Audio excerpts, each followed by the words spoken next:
Creative Critical Review. How do your products use or challenge conventions, and how do they represent social groups or issues? My project follows most of the conventions of a film noir. These include the black and white filter for my film, the utilization of contrast in my opening. I chose a film noir since the plot of them is very similar in genre, which gives me a simple basis for what the open will be, which will give me time to focus on production of the film. Speaking of which, my film opening uses almost all of the plot conventions of a noir, such as the setting and character types.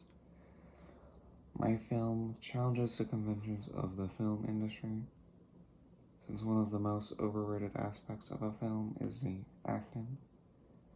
When most people look at a huge film or film series, the most remembered part of a film is the actors, which in my opinion is the least important part of a film as a whole. Almost anyone can act, which is the biggest reason why I chose my dogs, who are untrained, to be the stars for the film. This is my opinion. Editing and cinematography play a much larger role in the overall quality of a film. I also neglected the use of a voiceover or any interpretation of how they sound, since I greatly dislike the aspect of tone and not dance directly what's going on.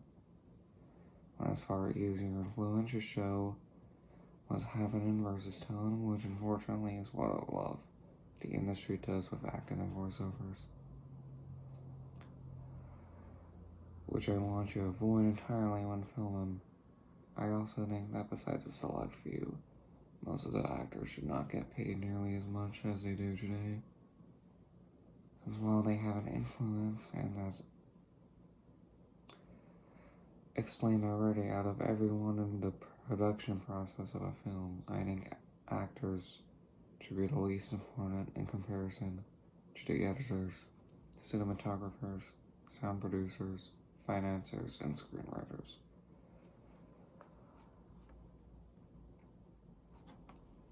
How do your products engage with the audience, and how would they be distributed as real media products? If my film were to be distributed as a real product, it would be most likely distributed theatrically, since I wanted to fit my genre, since film noirs have been most popular before digital releases or television releases.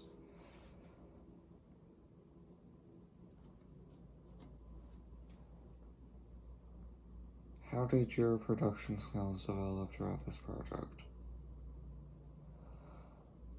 While doing my project, I wanted to focus a lot on actually shooting film. As mentioned earlier, that's why I formed a basic script very into pre-production, so I could work more hands-on the movie for a longer period of time before going into post-production. I learned very much about the use of lighting during my film, since I was filming in black and white, which made lighting a lot more visible than usual, which made lighting more important than how hard it was. This is also why I decided on my setting to be night in my film. I had to be very careful in some parts of the movie, due to my brother holding a light source behind me when I was filming, which sometimes led to my shadow being seen in some of the takes. Going back to the time my opening was filmed, it made it very difficult to shoot, since I could only film at night. Luckily, I was filming during the winter, which meant longer and earlier nights. Unfortunately, it was very late sometimes when I filmed, which led to my dogs falling asleep while shooting, which made the time I could actually shoot only about 2 hours a day.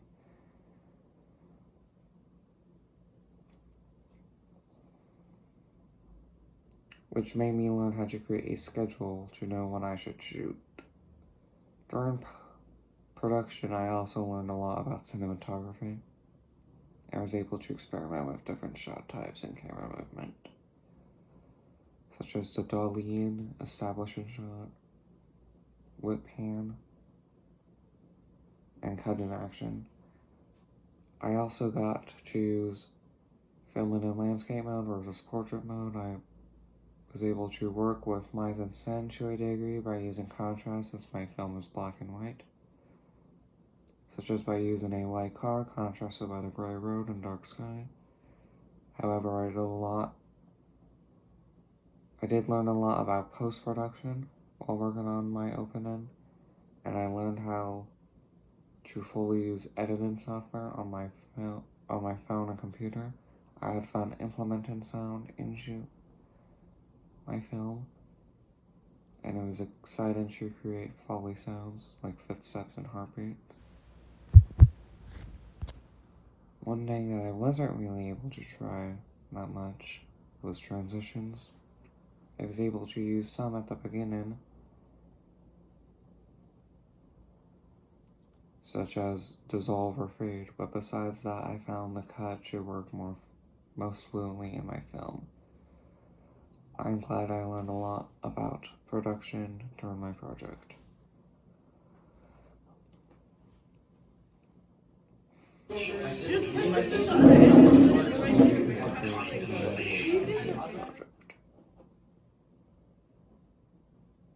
For filming my project, I used an iPhone SE since it was readily available and convenient. For my editing software, I used iMovie for stringing together shots, adding audio, and adding transitions during post-production. The light source I used in my film either came from natural lighting, from the subjects or set. The primary source was my dad's iPhone SE, which my brother used to add all of the artificial lighting for my film. The sets I used were my own house and neighborhood. This concludes my creative critical reflection.